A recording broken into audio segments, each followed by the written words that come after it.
Balak balabar kawat burinya, Persib Bandung unggul 2-1 ngalawan PSS Sleman, dina laga lanjutan Liga Hiji 2020 hiji di Stadion Kapten Iwayan Dipta Gianyar Bali, dina dinten Jumaah 11 Februari 2022.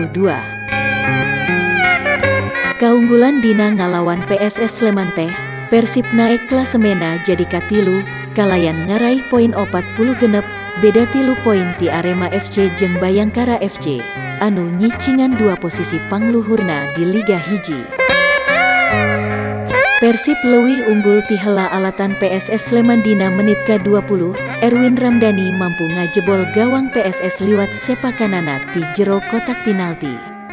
Sepakan mimiti Erwin, ngamangpaatkeun operan ti Bruno Catanhede, nu teu bisa kahontal ku kiper PSS Sleman Miswar Saputra.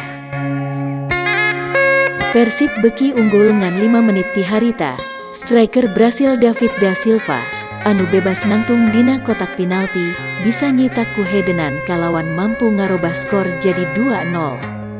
Semenit ti harita, Persib bisa ngaronjatkeun posisi jadi 3-0 sanggeus menang penalti.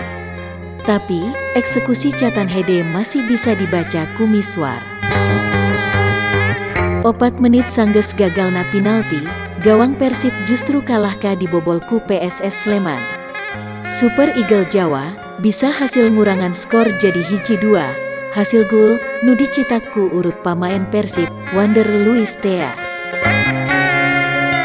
Dina babak kadua, Persib masih jadi tim anu leuwih unggul dina ngalancarkeun serangan.